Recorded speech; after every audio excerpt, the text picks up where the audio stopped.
دوی ویستاواله دا 23 پروژه زانستی هاتین آماده کرن. ایرو لآکر دهمین ویستاوالا زانستیا پیمانگاه کمپیوتر بروچو. و تدا کارین زانستین خویندکارین پیمانگه هاتین نشاندان و وان گلک برنامه به مفاد دروس کرنه و لبر نیشا آماده بوان داینه.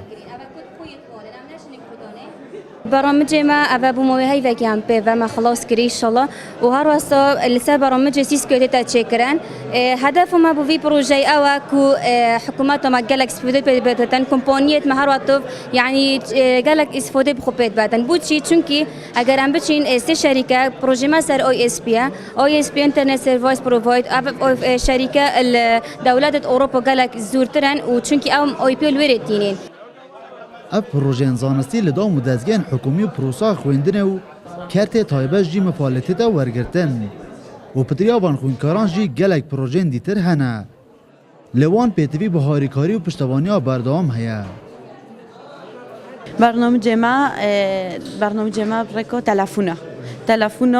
انکو تلفونی انکو شبکه لوکالی اون محلی همچنین کار بینین و بنوف محد مدا بخو تویباتی مدود بو معده خود چکین و شریکه و آفات چن بکار بینن بو معده ما بو نمونه همچنین غرفه مدیری تلفون بو غرفه فراشی بکین شلوی بصانایی ببینن از بینم راستی آفا گلکو گرنگه و قطابیت پشتی ماش بین گرنگیه پی بدن بو قطابیو گلکو باشه و اف برنامه برفرانه قطابیت های شن پتر هزار تعداد بکن و باشتر چیکن و پیشتر بخن اف برنامه گلک استفاده لیات یوال گرتن امتحان پیتین اکرن یعنی آنلاین شوی که آنلاین دم شی امتحانا خوگی السر تلفنی بیچ السر لابتوبی بیت هر جایی که تفتن تو شی امتحانه بکی چند ساله که بردام اوی سوالا دهتا گریدان لحیان ها و که پیتوی مفالوان پروژه نهاتیا دیتن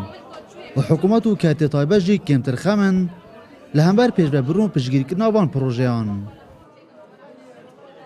اف ویستاوالا پیکاتی ل 23 پروژان و نزدیک هفته خطابیا بجداری تدا کرده پروژه من جوازن چون که باشه کامپیوتری خود پیمانگاه و کامپیوتری پیک تل سر باشه پروگرامینگ و باشه نتورک و باشه وب دیزاین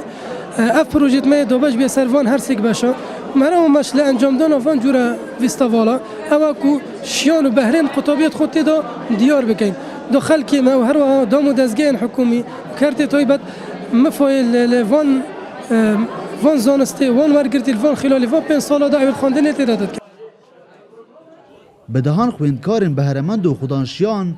دبیاوی چکرن وان پروژان دا لکولج و پیمانگین آکره هنه لهشتا دا آسه پیدیویدا گرینگی پینه هاتیا دانو